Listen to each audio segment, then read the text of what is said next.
Bismillahirrahmanirrahim. Assalamualaikum warahmatullahi wabarakatuh. Alhamdulillahirrahman, 'allamal Qur'an, khalaqal insan, 'allamahul bayan.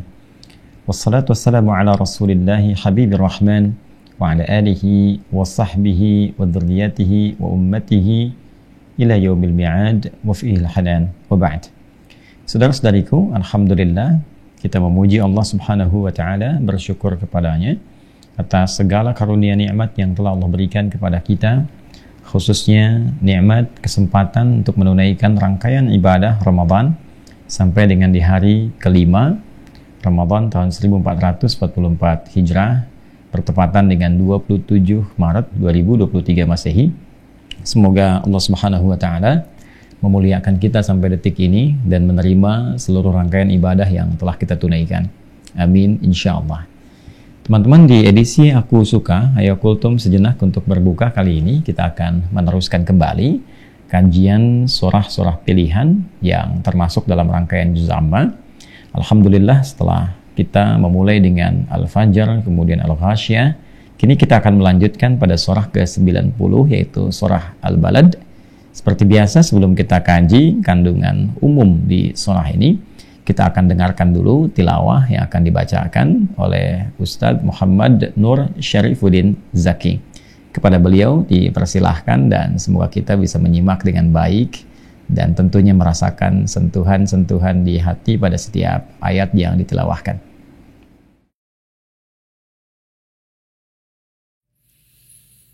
Bismillahirrahmanirrahim.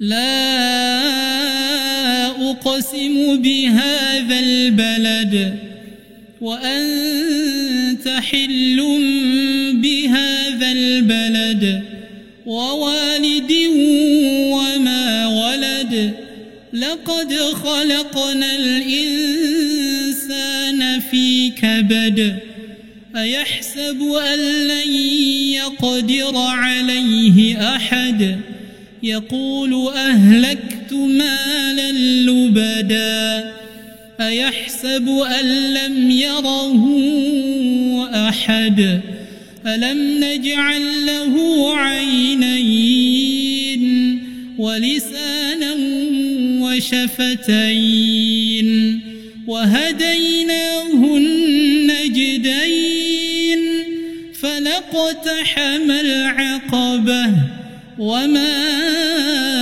أدراك ما العقبة فك رقبة أو إطعام في يوم ذي مسغبة يتيما ذا مقربة أو مسكينا ذا متربة ثم كان من الذين آمنوا وتواصوا بالصبر وتواصوا بالمرحمة أولئك أصحاب الميمنة والذين كفروا بآياتنا هم أصحاب المشأمة عليهم نار مؤصدة. Alhamdulillah, kita telah menyimak dengan seksama bacaan surah Al-Balad yang ditilawahkan oleh Ustadz Muhammad Nur Syarifuddin Zaki dengan bacaan yang sangat indah, sangat menyentuh. Semoga Allah Subhanahu wa taala melimpahkan pahala kepada beliau dan juga memberikan percikan pahala dimaksud kepada kita semua yang menyimaknya dan berusaha mengkaji setiap kandungannya, insyaallah. Teman-teman, surah Al-Balad, surah yang ke-90 dalam urutan mushaf yang kita dapat akses saat ini, dari 1 sampai dengan 114 surah yang menyulam seluruh isi Al-Quran. Surah ini seperti juga pernah mungkin kita ketahui termasuk dalam rangkaian surah-surah Makkiyah, seperti halnya surah Al-Ghasyiyah dan surah Al-Fajr yang telah kita kaji di 2 pertemuan sebelumnya. Jadi kita tuliskan terlebih dahulu surah Al-Balad. Okay.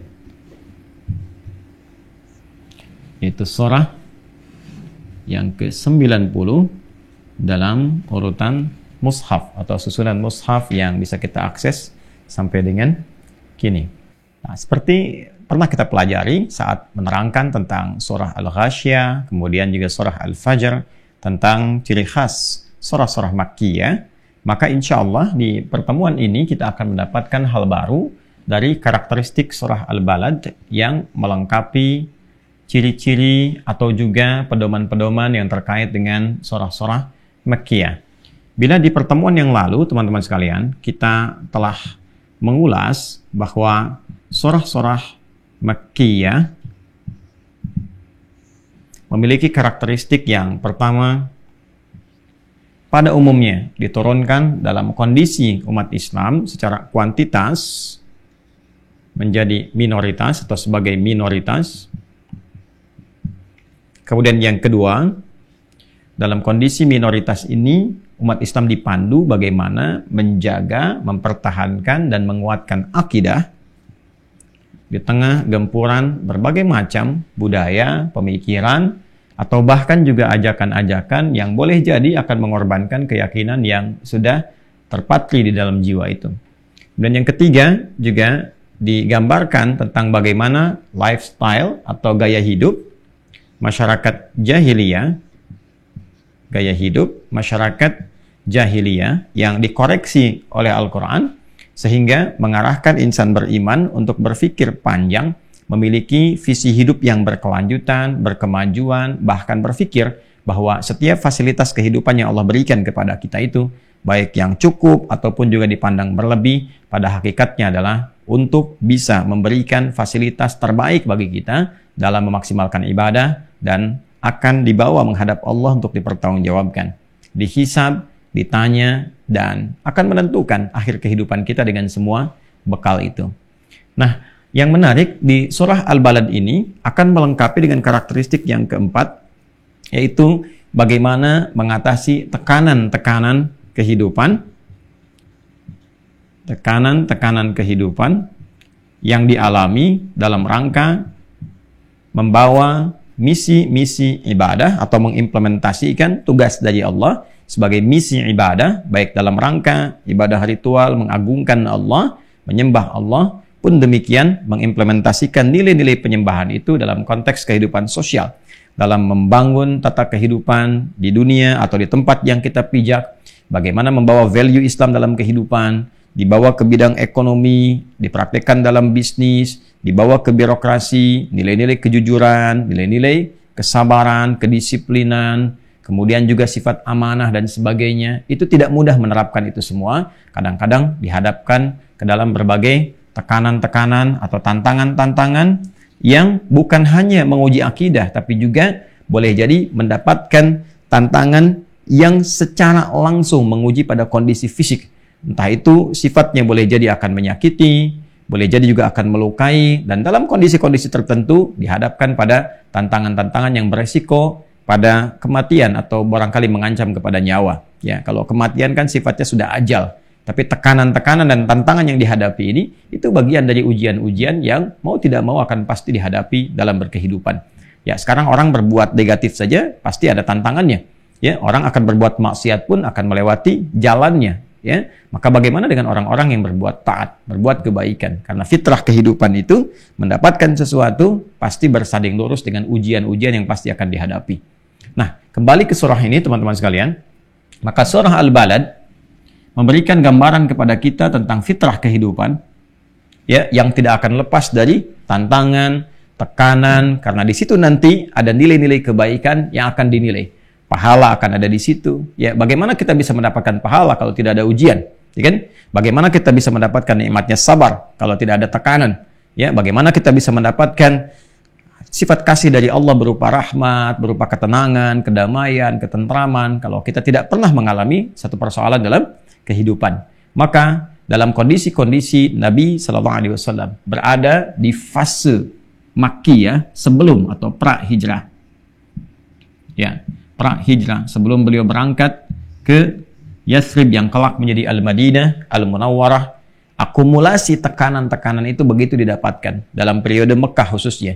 Ya, bagaimana beliau ditekan dari dalam lingkar keluarganya sendiri yang belum beriman, kan? Kemudian juga ada lingkar sahabat-sahabatnya yang dulu, ya, semasa beliau belum berdakwah, ya, ada di lingkaran dekat beliau, bahkan juga bermain bersama beliau. Tapi ketika beliau membawa risalah perubahan yang mencerahkan, yang berkemajuan, membawa nilai kebaikan, ternyata orang-orang yang sebagian juga bagian dari dekat dan sahabat beliau, ya, ada di antara mereka yang berbalik untuk menyulitkan dan memberikan tekanan yang tidak mudah untuk beliau. Maka semua akumulasi tekanan itu diberikan gambaran kepada kita sebagai pedoman berkehidupan untuk hijrah itu, untuk menjadi pribadi yang lebih baik. Baik itu dekat dengan Allah secara spiritual, atau menjadi pribadi yang baik dalam konteks kehidupan bermasyarakat, berbangsa, atau bahkan bernegara, itu pasti akan melewati tekanan-tekanan, tantangan-tantangan. Ditempatkan dimanapun. Ya, Anda misalnya ingin jadi pejabat yang baik nih, ya, bukan hanya sekedar membangun ketaatan kepada Allah, pejabat yang bukan hanya rajin sholat, rajin baca Quran. Dalam saat yang bersamaan, Anda ingin menjadi pejabat yang jujur, ya, Anda ingin menjadi pejabat yang disiplin, Anda ingin menjadi pejabat yang amanah. Jangan dikira ketika akan mempraktekkan itu mudah begitu saja, tidak. Akan ada tekanannya. Ya, mungkin yang menekan Anda boleh jadi bukan orang jauh, tapi orang-orang yang selama ini dekat dengan Anda, tapi beda mungkin visinya, beda kepentingannya, punya keinginan-keinginan tertentu yang tidak sama dengan apa yang sedang Anda buat. Ya, itu lumrah akan terjadi dalam kehidupan. Ya, demikian di bisnis. Anda ingin jadi pebisnis yang jujur. Anda ingin membantu masyarakat misalnya, mendistribusikan barang-barang yang bisa dijangkau, ya, mengambil keuntungan yang tidak memarkup atau memonopoli sesuatu sehingga merasakan harus besar, sehingga timpang antara keadaan Anda dengan keadaan masyarakat pada umumnya. Anda ingin membuat sebuah konsep yang ideal. Apa dikira mudah? Belum tentu. Pasti ada tekanannya. Pasti ada tantangannya. Ya, tidak sedikit barangkali yang tidak sepakat dengan itu. Bahkan bukan hanya tidak sepakat, mungkin bisa jadi mencelakakan, ingin menyingkirkan, menyungkurkan, ya, dan sebagainya. Itu tekanan dalam berkehidupan. Ya, bahkan seorang ustadz juga demikian. Apa dikira semua ustadz akan lebih mudah menyampaikan risalah-risalah keagamaan yang akan diutarakan, yang akan dibimbingkan? Belum tentu. Ya, boleh jadi ada yang tidak senafas dengan itu. Boleh jadi ada tantangan-tantangan dalam bentuk materi, ya, akan dilekatkan dengan godaan A, godaan B, godaan C, sehingga menyimpang dari apa yang seharusnya disampaikan. Fatwanya bisa berubah, orientasi mengajarnya bisa tidak sama, ya kan? Dan macam-macam tantangan yang lainnya. Jadi pada akhirnya, semua aspek kehidupan kita, ketika ingin menjadi baik, ingin menjadi lebih mulia, pasti akan dihadapkan pada tantangan dalam berkehidupan, yang tekanannya pasti akan berbeda. Ya, kan di fisika juga begitu kan? Setelah kita belajar F1 sama dengan F2, gaya gerak sama dengan gaya dorong, apa yang masuk itu yang keluar. Ketika diekspresikan yang keluar itu kan berbanding lurus dengan tekanan kan? F berbanding lurus dengan P, ya kan? Gaya berbanding lurus dengan tekanan. Kita sudah mengeluarkan F1 sama dengan F2, gaya gerak sama dengan gaya dorong. Apa yang masuk itu yang keluar. Tapi begitu kita keluarkan, kan tekanan juga ada di situ. Ya, F berbanding lurus dengan P. Kita sudah belajar. Saya belajar nih tentang ilmu misalnya kan. Anda juga belajar tentang kemuliaan tahajud. Ilmu yang ada kita akan praktekkan. F2-nya kita praktekin tuh. Malam pengen bangun misalnya tahajud. Apa tiba-tiba akan langsung bangun begitu saja? Tidak. Ya, pasti ada tekanannya, tantangannya.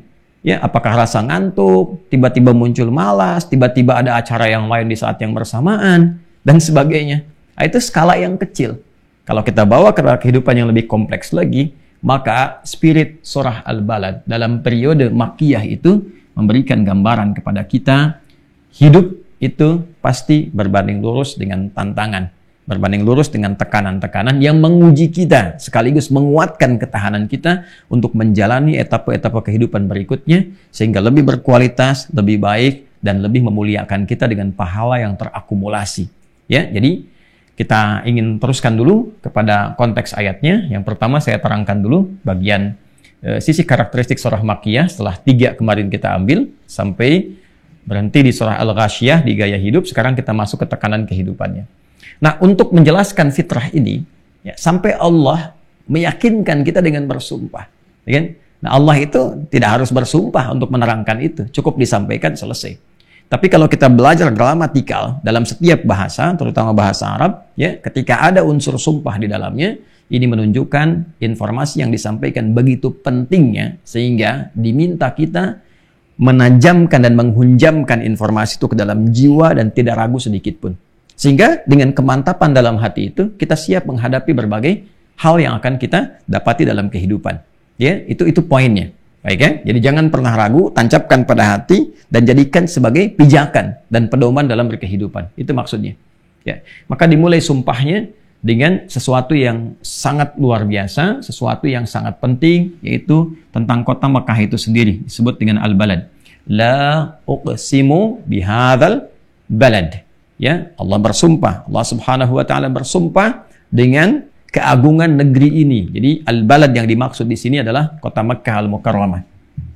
Ya, Makkah al-Mukarramah.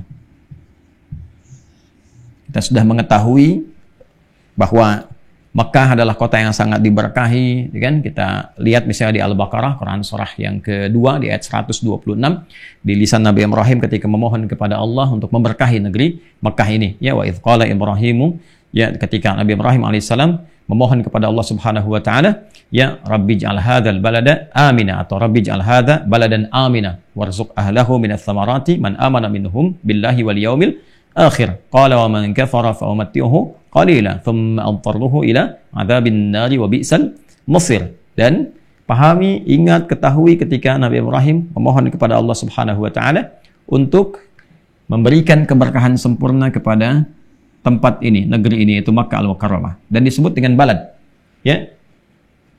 Wa idz qala Ibrahim rabbi ij'al hadza baladan amina. Balad itu sebutnya. Ya, menunjuk pada satu area tertentu, ya, yang di dalamnya ada aktivitas, ada kehidupan yang tertata sifatnya. Nah, ini balad. Yang dimaksudkan di sini kalau sudah pakai alif lam berarti khusus menunjuk kepada yang ini, bukan yang lain. Maka yang dimaksud kenapa dinamakan surah Al-Balad diambil pada kata yang pertama di surah ini, la uqsimu bihadzal balad. Ada alif lam yang dimaksudkan dengan Mekah. Jadi Mekah ini satu, ya, keistimewaannya menjadi bagian kota yang diberkahi, langsung berkahnya dari Allah Subhanahu wa taala. Ya, sehingga bedakan rasanya, baru disebutkan nama Mekah saja sudah lain. Ya, ke jiwa kita sudah lain resapannya. Ya, jangankan bagi orang Islam, non-muslim pun kalau disebutkan Mekah pasti akan terbayang sesuatu yang berbeda dengan kota yang lainnya. Ya, saya misalnya sebagai muslim, Anda muslim, disebutkan Mekah, yang terbayang apa? Ya, Masya Allah, berbagai kemuliaannya, kan? Haji dan sebagainya. Kan? Bahkan sebelum Nabi Ibrahim meminta tentang Ka'bah pun itu sudah melekat ke sini. Ya, kita lihat di Ali Imran misalnya, ayat ke-96, Inna awwala baitin wudi'a lin-nasi lalladzi bi Bakkah mubarakah. Kan? Rumah pertama yang dibangunkan untuk manusia yang terletak di Bakkah. Bakkah itu nama lain dari Makkah. Karena mim bisa dibaca dengan ba dalam lisan orang-orang terdahulu, yaitu di Makkah, ya, yang diberkahi, bi Bakkah mubarakah. Di dalamnya ada Ka'bah. Ya. Ada apa lagi? Al-Masjidil Haram, subhanalladzi asra bi 'abdihi laila minal Masjidil Haram. Quran surah ke-17 ayat yang pertama. Intinya adalah ini kota yang penuh dengan berkah, yang mulia, ya, yang dipenuhi dengan berbagai macam keutamaan-keutamaan. Nah, biasanya yang ingin saya sampaikan, jika ada sumpah yang diawali dengan menempatkan satu tempat atau waktu yang mengandung keutamaan, ingin memberikan kesan bahwa informasi ini begitu pentingnya, membawa keutamaan-keutamaan yang sangat tinggi seperti keutamaan sumpah yang melekat di informasinya.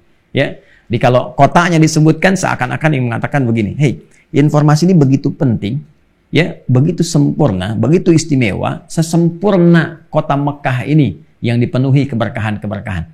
Maka aku bersumpah, kata Allah, demi keistimewaan kota Mekah, ada informasi yang sangat istimewa seperti istimewanya kota ini.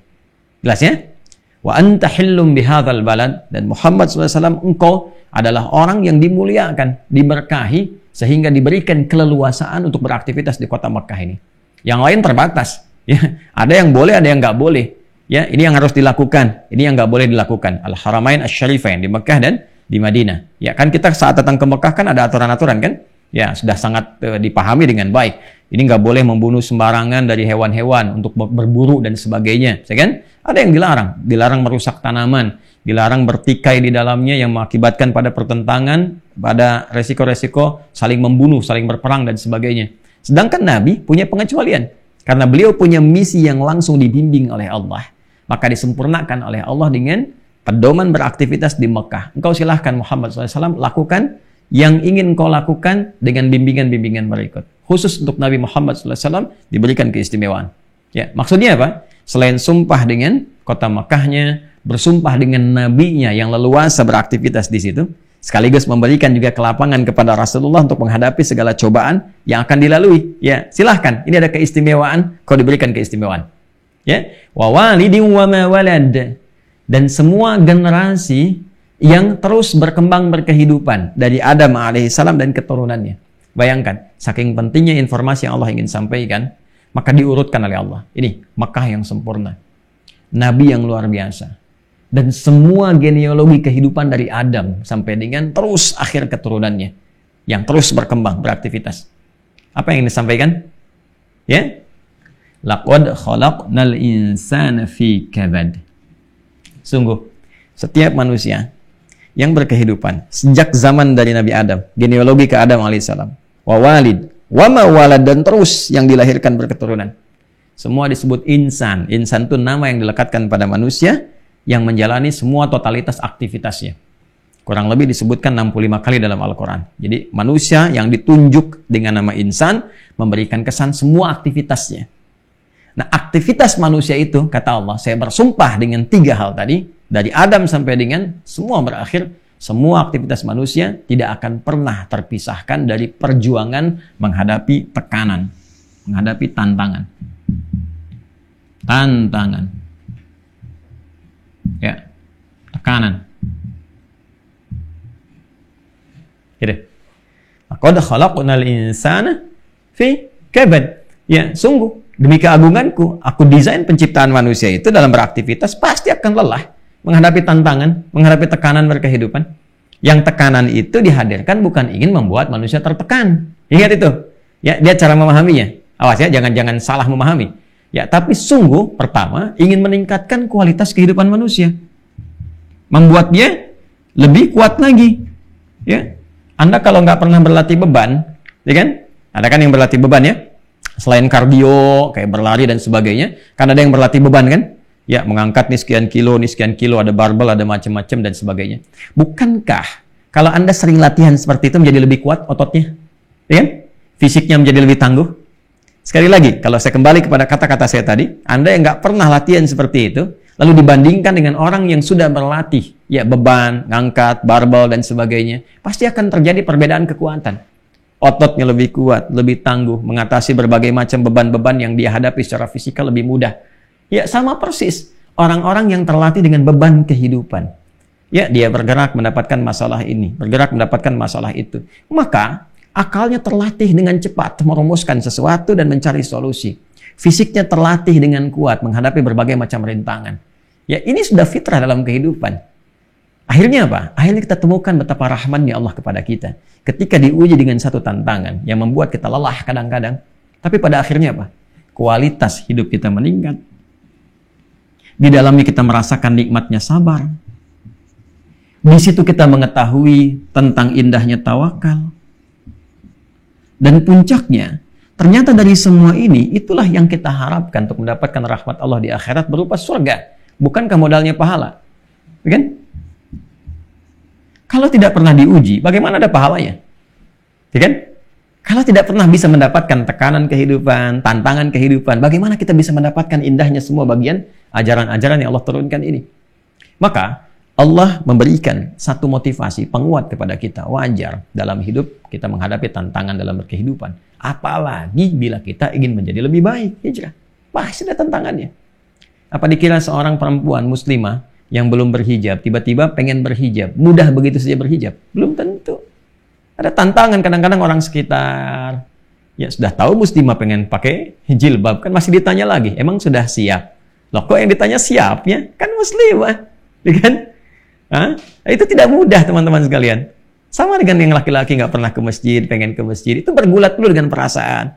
Kadang-kadang temannya berkata, wah sudah jadi rel masjid ya, padahal kemarin baru Real Madrid, gitu kan? Nah, kadang-kadang ada hal-hal demikian. Ini tantangan berkehidupan itu biasa, biasa. Toh ada yang belajar di sekolah juga ada tantangan, ya kan? Toh ada yang bekerja juga melewati jalan ada tantangan. Kenapa ketika ingin jadi baik, semua itu menjadi rumit? Padahal dengan logika yang sama, ya kan? Dengan perasaan yang sama. Maka Nabi SAW mendapatkan banyak tantangan ketika berada di kota Mekah di awal-awal masa berdakwah. umatnya masih sedikit, mempertahankan akidah tidak mudah, gaya hidup masyarakat jahiliyah juga luar biasa, ya, dengan berbagai bentuk segala foya dunianya, dan dalam saat yang sama tekanan banyak diterima. Maka turun ayat ini untuk memberikan penguatan, motivasi sekaligus kewaspadaan tingkat tinggi yang memberikan komparasi, perbandingan antara insan beriman dengan yang belum beriman. Jadi insan beriman itu menjadi muslim itu harus lebih kuat. Ya, belajar, makanya kita mesti belajar. Ya, yang pertama belajar tentang fikih-fikih tantangan, fikih-fikih masalah. Ada di Quran. Ya, yang mau berumah tangga misalnya, kan ada ayatnya dulu. Ketika engkau akan berumah tangga, nih, mungkin ini masalah yang akan dihadapi. 1, 2, 3. Engkau menjadi apa? Suami atau istri. Jadi suami akan begini, istri akan begini. Pelajari. Jadi ketika masuk ke dalamnya, kita bisa lebih tahu dari awal sehingga walaupun akan ada tantangan dihadapi, rasanya tidak sesulit seperti orang yang belum pernah mempelajari sebelumnya. Ya, sama dengan orang yang mau ujian, dia belajar dulu. Ya, kalau nggak belajar kaget melihat soal kan. Tapi ketika dia belajar, berlatih, begitu menemukan soalnya, dia sudah paham bagaimana cara menyelesaikannya. Nah, ini gambarannya teman-teman sekalian. Ya, jadi apalagi dalam kondisi Anda yang tinggal di tempat-tempat yang muslimnya minoritas, pasti tantangannya lebih banyak. Jangan dikira nggak ada tantangan. Silakan cek. Anda yang tinggal di Amerika misalnya, kan, atau di Eropa, atau mungkin juga di beberapa negara Asia, di Jepang kah, di Cina kah, dan sebagainya. Atau bahkan di India misalnya, jangan dikira akan mudah. Ya, ini kan fikihnya fikih Mekah nih, Makkiyah. Pasti ada tantangan yang tidak sama dengan yang tinggal di satu tempat seperti Indonesia, yang muslimnya mayoritas. Ya, di mana mudah ditemukan, mau puasa gampang. Beberapa tempat mau puasa, ya, dikejar-kejar, ditangkap, diminta buka, dan sebagainya. Ada beberapa yang demikian. Ya, walaupun kadang-kadang kampanyenya kan selalu kampanye-kampanye hak asasi manusia. Dengan kampanye kalau keluar kan begitu. Wah, keterbukaan, menghargai hak, dan sebagainya. Tapi tetap, dalam saat yang bersamaan, selalu terjadi hal-hal yang tidak diinginkan. Atau tidak berkesesuaian dengan kampanye yang dibawa. Itu hal lain. Ya, tapi fitrahnya adalah ini, teman-teman sekalian. Maka kalau sudah menyadari ini, ya, kita mesti mengingatkan pada diri sendiri dan berkaca. Mau kemana arah hidupnya? Pada akhirnya kita pasti akan diuji. Ya kan? Pada akhirnya kita akan kembali. Apa yang mau kita bawa ke alam kubur? Pasti, ya, kita akan menunggu dulu, lelah juga, dihisab lelah juga. Tapi hasil dari pendidikan ini, kalau benar bekalnya, bagus cara menjalaninya, paham, sabar, tahu bagaimana cara tawakal, menghimpun pahala dengan benar, insya Allah hidup terasa nyaman, mau meninggal pun tenang, di alam kuburnya juga kenikmatan menunggu, hisabnya juga ringan, bahkan ada yang tidak dihisab langsung mendapatkan rahmat Allah.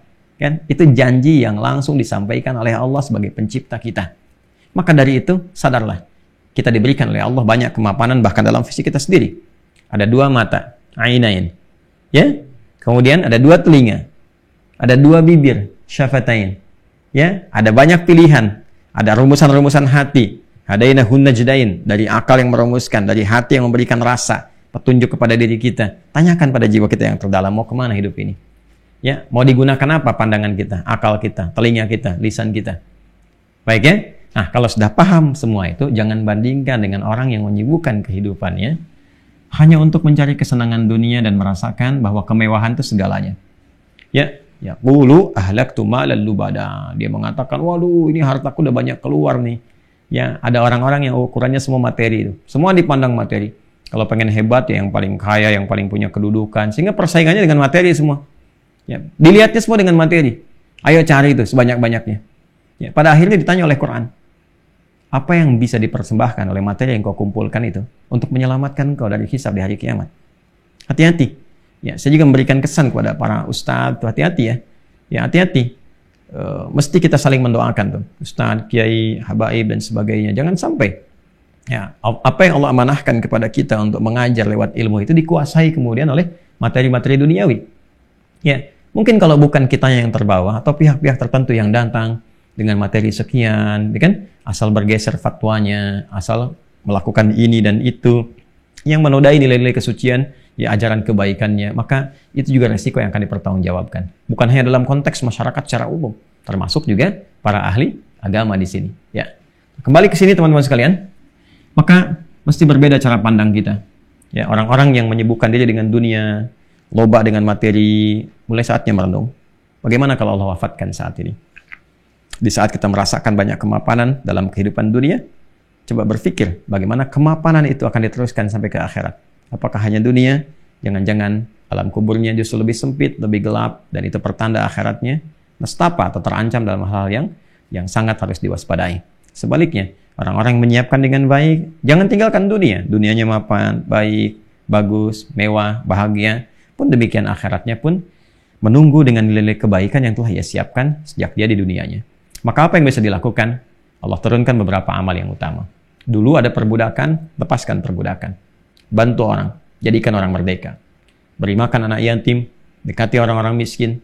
Secara singkat, cari peluang-peluang amal soleh yang bernilai di hadapan Allah Subhanahu wa Ta'ala. Di antaranya, satu, amalan yang bisa melepaskan beban bagi satu atau banyak orang.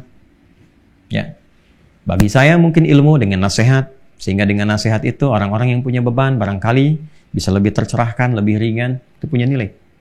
Yang dititipi harta, silahkan bisa berbagi, ada skema zakat, infak, sedekah. Sekarang musimnya Ramadan, orang-orang yang sedang punya beban, tiba-tiba Anda bantu sehingga bebannya hilang, itu tinggi di hadapan Allah. Ya, mungkin ada yang punya utang-utang yang positif ya, dan dia pengen berubah, pengen dibantu, Anda punya kelebihan, positif.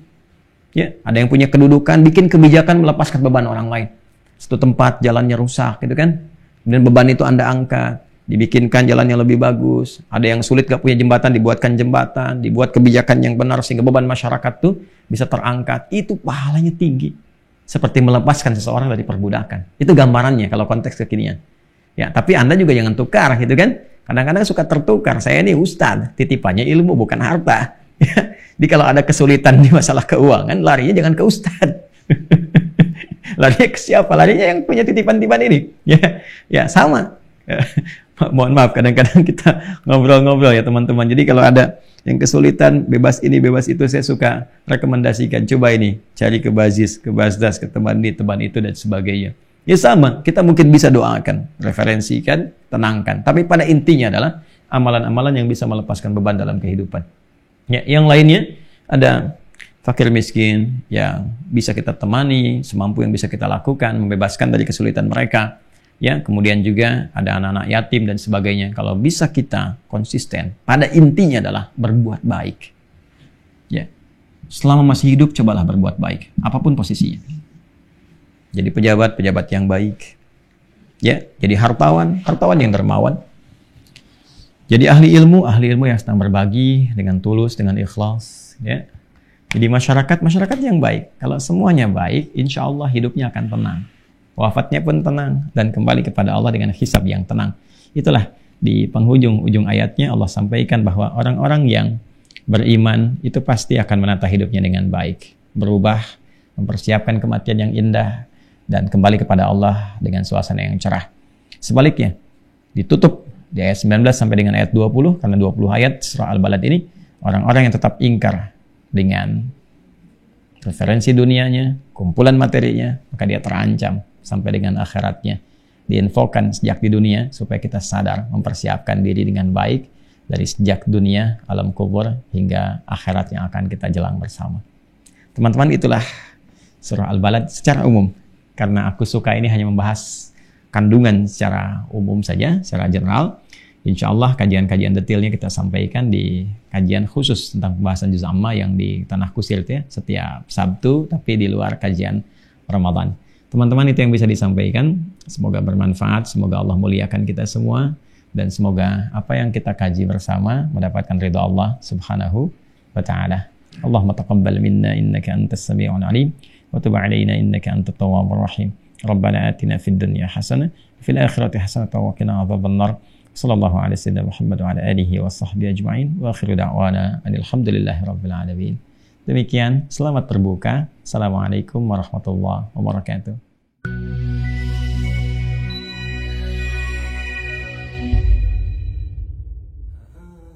Bismillahirrahmanirrahim. Assalamualaikum warahmatullahi wabarakatuh. Alhamdulillah, wassalatu wassalamu ala rasulillah wa ala alihi wa sahbihi wa man walah wa ba'd. Saudara-saudariku, semoga video ini menemui teman-teman dalam keadaan sehat dan mulia di hadapan Allah Subhanahu wa Ta'ala, khususnya saat menjalani siam Ramadan kali ini. Teman-teman, izinkan kami menyampaikan update terkait dengan pembangunan pesantren Mira Ma'had Islam Rafi'ah Akhyar. Teman-teman bisa lihat beberapa titik yang kita bangun bersamaan, fasilitas-fasilitas yang akan digunakan teman-teman yang belajar di Ma'had Islam Rafia Akhyar. Alhamdulillah ada beberapa yang telah tuntas diselesaikan bangunan secara fisikal seperti guest house, teman-teman bisa lihat wujudnya. Kemudian juga ada yang sudah insya Allah 99% seperti ruang kelas untuk unit pertama. Namun juga ada yang masih bertahap, ada yang masih 60%, 70%, dan juga ada yang masih 75%, ada beberapa yang belum kita bangun.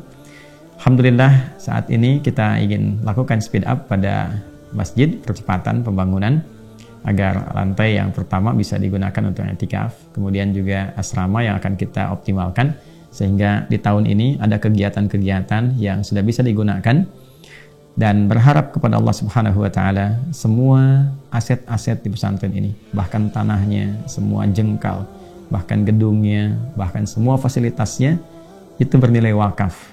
Tidak ada yang memiliki dari kami hanya mengelola saja, dan semua diniatkan sebagai wakaf untuk bisa meninggikan nilai-nilai kebaikan dan nilai ibadah di hadapan Allah Subhanahu wa taala.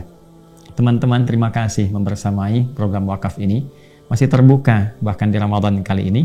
Jika Anda memang memiliki agenda untuk berwakaf, dipersilahkan ada di rekening BSI Bank Syariah Indonesia. Nomor rekening 11144444142. 111 3 kali satunya, 4444 4 kali 4-nya 142, atas nama Yayasan Ma'had Islam Rafi'ah Akhyar.